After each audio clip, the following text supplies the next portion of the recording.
RKUHP yang dibahas di DPR ini tidak membawa paradigma baru, justru melanggengkan paradigma lama, yaitu merepresi dan sangat punitif, jadi sangat menghukum, khususnya masuk ke ruang-ruang privat, kohabitasi, hidup bersama ya, kemudian kontrasepsi, kemudian negara akan ikut masuk ke dalam ruang privat kita, dan itu ada hukuman pidananya. Ini tentu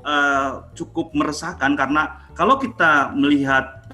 tujuan bernegara misalkan dalam pembukaan undang-undang misalkan, kita lihat bahwa tujuan bernegara adalah melindungi segenap bangsa Indonesia, kesejahteraan umum, mencerdaskan kehidupan bangsa dan sebagainya, dan secara singkat bisa dikatakan ya untuk collective happiness gitu ya. Apakah dengan negara masuk ke ruang privat kita itu membuat kita akan happy atau enggak, atau justru kita merasa terancam bahwa ruang-ruang personal kita, ruang-ruang privasi kita justru bisa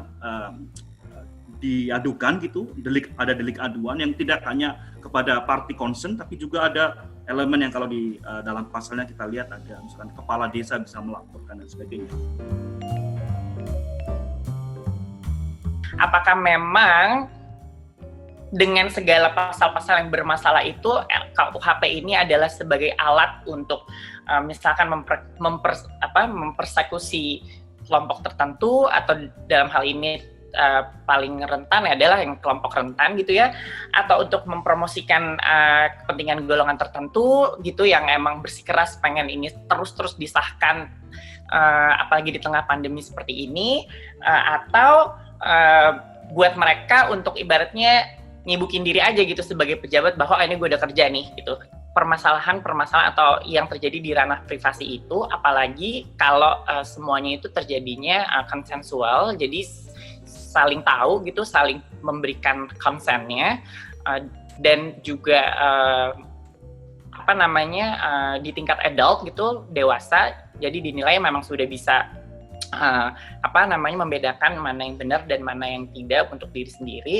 Bagi aku sih yang harus kita lakukan adalah yang tadi, bahwa we have to change our mindset about our moral ethic, yang dimana sekarang kebanyakan moral etik kita itu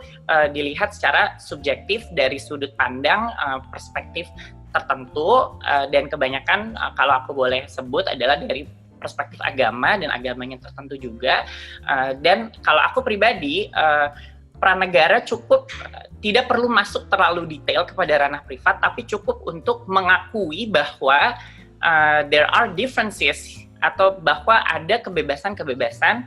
yang memang harus dijamin oleh negara gitu. Kalau misalkan ngambil contoh Kanada itu menjamin kebebasan penduduknya dalam, let's say, beragama, termasuk dalam berekspresi gitu, mengekspresikan agamanya atau prinsipnya dan lain sebagainya gitu. Jadi yang punya perbedaan itu ya go for it gitu. Cuman negara menjamin kebebasannya itu gitu. Si 6 materi tadi, teman-teman, yang paling berpengaruh adalah ketika semuanya tadi ini lolos dan RKUHP yang hari ini disahkan di DPR gitu, yang bermasalah adalah overcrowding atau yang disebut dengan penjara penuh. Hari ini penjara kita sudah cukup penuh. Kalau materi-materi ini masih kemudian ada dan disahkan, entah berapa lagi banyak manusia yang masuk ke penjara.